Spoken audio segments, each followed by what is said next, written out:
The year is 1999. The BBC has just aired its landmark series, Walking with Dinosaurs.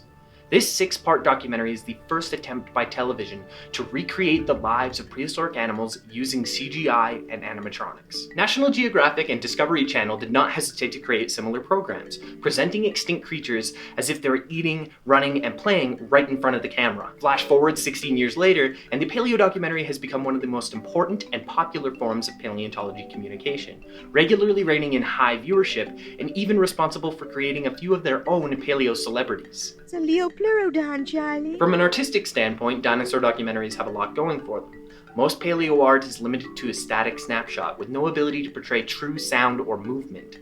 The medium of film allows paleo artists to go the distance when reconstructing the ancient world in all of its facets. Cinema is easily one of the most collaborative art forms, requiring a variety of artistic talents to create a cohesive piece. Now, unite that with the scientific rigor required to reconstruct prehistoric life, and documentaries could be one of the most all-encompassing forms of paleo art. So if the paleo documentary is so important, both for paleontology communication and as a paleo art, why are they all so not good? And I don't say this lightly. Most dino documentaries are not doing a good enough job. Dinosaurs and other extinct animals are being reduced to stereotypes and caricatures.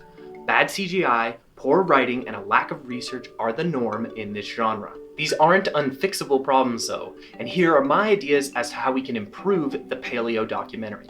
Number 1, speculation. Modern dinosaur documentaries are behind the times. This is a topic that we get into in our third history of paleo art, but the long and short of it is, in the last few years, paleo art has become more and more speculative. Good science is still at the heart of all good reconstruction, but paleo artists are no longer bound by the conservative methods of the past. This has allowed for some truly bizarre interpretations of prehistoric animal appearance and behavior that stays true to the fossil evidence. Current paleo documentaries, on the other hand, stick to traditional routes. Dinosaur behaviors are limited to predation and fights for mates and resources. Pretty basic stuff. Hardly any focus is given to herbivores and their adaptations for feeding and raising their young. Physical reconstructions are similarly dull, no real creative risks taken. Putting confines like these on extinct animals is simply unrealistic. Modern animals, even ones that are really well known, are constantly surprising us with weird anatomies and behaviors. It's time for paleo art on screen to get with the times and reflect modern ideas of how these fossil animals lived. Number 2, structure. Paleo documentaries must perform a balancing act between the communication of science and telling a compelling but fictional narrative, and most docs lean more to one side or the other. On one hand, you have Planet Dinosaur, which sacrifices story structure and pacing to give constant scientific reasoning as to why their dinosaurs are doing certain things. On the other extreme are series like Dinosaur Revolution and March of the Dinosaurs, which are more like cute stories featuring dinosaurs rather than actual educational documentaries. In order to strike a balance between education and narrative, I suggest going back to the original inspiration behind Walking with Dinosaurs, the nature documentary. Good natural history filmmakers have an impeccable understanding of film structure. They recognize pacing, arcs, setups, and payoffs, and most importantly, they have a message that draws on an emotional core, but is delivered through the communication of science. These subtle ways of introducing ideas into the audience's mind are hallmarks of good storytelling.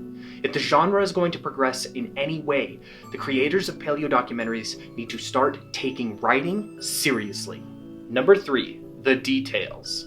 Great filmmakers think about every aspect that goes onto screen. Every prop, every costume, every piece of furniture is heavily scrutinized to be the perfect choice for that scene. And all of this attention to detail deeply enhances the story being told. I don't know exactly why, maybe it's the budget constraints, but dinosaur documentaries rarely have this eye for detail.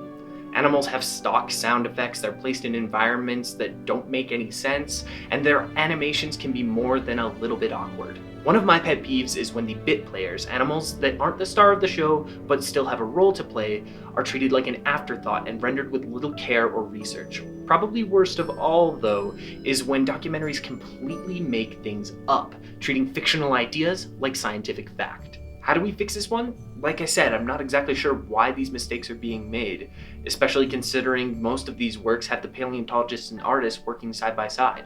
All I can say is if you're going to make a project like this, paying attention to the details can take you from adequate to good, maybe even to great. Even with all these problems, I still have hope for the paleo documentary. The genre is still very young, it's only been around for less time than I've been alive, so we're bound to have some growing pains. These are only my thoughts on how the paleo documentary could be improved. Let us know your ideas in the comments or hit us up on Facebook, Tumblr, or Twitter.